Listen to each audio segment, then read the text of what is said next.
It's not something I even expected to get into. I'm an interprovincial journeyman electrician with an engineering background. It started with a phone call to Industry Canada asking what he believed was a simple question. So I reported to them and I said, did you guys take into consideration there's a frequency conflict and an electrical conflict between people and Wi-Fi or cell phone? Next thing he knew, Curtis Bennett was testifying before the Canadian Parliament's Standing Committee on Health this past October. I reported to that committee that they missed critical data.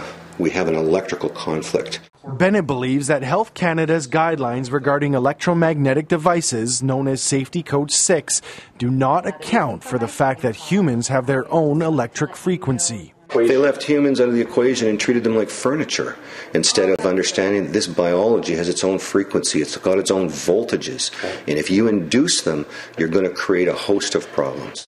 An extreme example of those problems is Enderby's Barb Makota, who says her cell phone caused significant burns to her face and hands.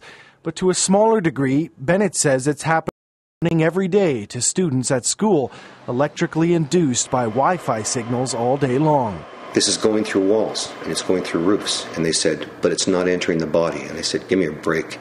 You know, the idea that this is stopping at the exterior of your skin is ridiculous. Despite his testimony and testimony from other experts saying Safety Code 6 was obsolete, Health Canada has not reported any of this to the public, likely because they still don't believe there is a problem. In an email response, Health Canada said that Safety Code 6 was established after scientists reviewed decades of data on the effects of radio frequency energy. They say that as long as exposures are within their guidelines, there is no scientific reason to consider exposure to radio frequency fields dangerous to the public. I'm looking forward to Health Canada or Industry Canada coming back to me and showing me some magical information that was missed along the line, that it's all safe. Until then, Bennett says it's up to parents to start asking some tough questions of health officials in this country. In Kelowna, Court Smith, CHBC News.